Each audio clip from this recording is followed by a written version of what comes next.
I'm reviewing this really old tablet. It's a ViewSonic. Has a front cam over here. It's a ViewSonic VB730, I think. Yeah, it says over here. You can't really see it. Let me see if I can focus. Nope, it doesn't focus, but it's a ViewSonic VB730. This is one of the, I forgot when it was released, but it cost over $200 easily retail. Let's try turning it on. Power button's over here. It has a, just check to see if it's broken. Here's what it looks like as it's booting on.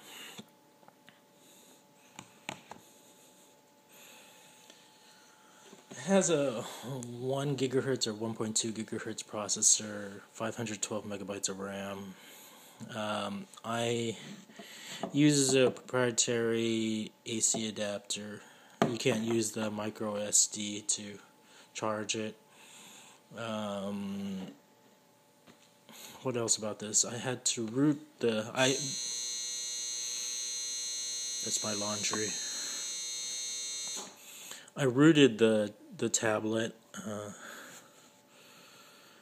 and changed the launcher because the launcher is really slow. Without rooting it, the battery on this was discharging really quickly. Also, App Store, I couldn't install that many apps off of App Store, but after rooting it, I could at least install apps through, APKs, or I could install it through the market. So I have access to the market now on this tablet.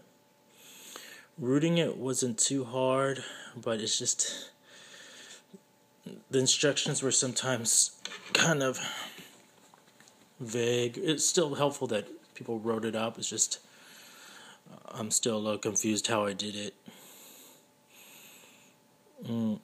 As I mentioned before, the battery would drain easily after a day or two, but after rooting and removing some apps, unnecessary apps, it lasts for, on standby it can last for days or weeks, probably days, I'm over-exaggerating.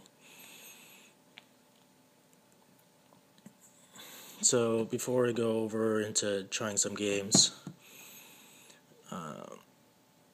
let's zoom in on this. So here's it's actually not a micro USB, it's a mini USB hookup. It does include mini HDMI.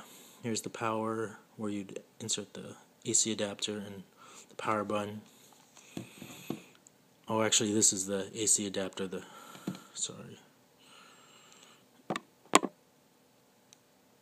This is where the AC adapter is. The other one was the headphone jack. Sorry about that. So you press the power button on top. This is refocus this. So, with the stock launcher, it's always in portrait mode, like this. But I installed a different launcher. It makes it much quicker. But I wish I had some games to show you. Like, it plays Angry Birds fine. This is a resistive screen, so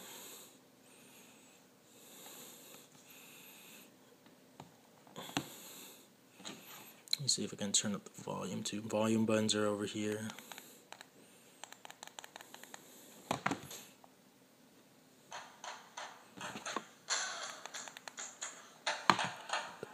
And the speakers are over here. Here and here.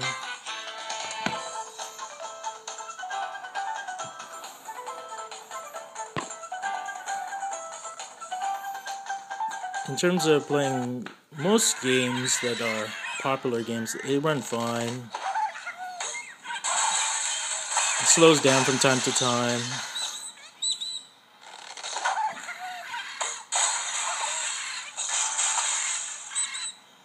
So there you can see there's Angry Birds.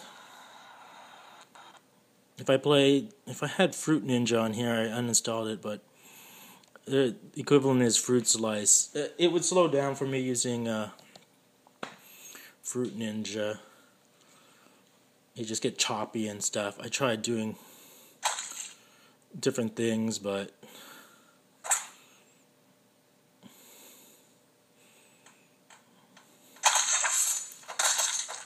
as you can see, it's kind of slow on this. I guess the GPU isn't that great for this old tablet. Again, this is resistive, so I don't have multi-touch on this. So that was the thing that's very difficult to do, is surfing the web. So if I go to like Firefox and I go to something as simple as Yahoo.com,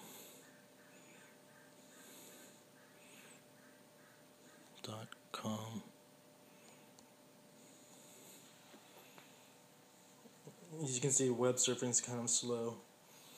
The lack of multi-touch makes it difficult to surf the web. You have to use a browser like Dolphin that has gesture shortcuts, and so you could do a gesture to zoom in and zoom out. So like, it takes a while for this to load, but now I can't do this. I have to double tap to zoom in, and so that's an issue with the browser. So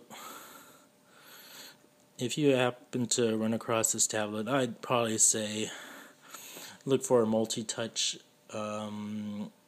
tablet instead. This is resistive, so it only does one thing at a time. The other thing I wanted to mention about this tablet, I totally forgot. It's okay speed, but it's stuck on Android 2.2. I don't see any custom ROMs for. Maybe, is this Android 2.2? Yeah, it is 2.2. I didn't find any custom ROMs for 2.3 or 3.0, so this is really old. So, but battery life on this is good. It does have pros like good battery life. From time to time, it does freeze on me. It's nice to have these buttons down over here. So, if you actually run across this tablet, it's usable, but some things are just slow on it, like web surfing or checking your internet. For like $50 or $60, you can get a tablet that can do that with adequate speed now. That would be new. And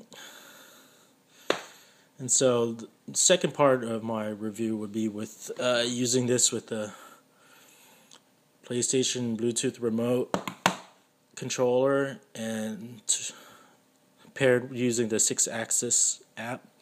Once you do that, you can play SNES games, and that's where it's useful for me now. So, see ya.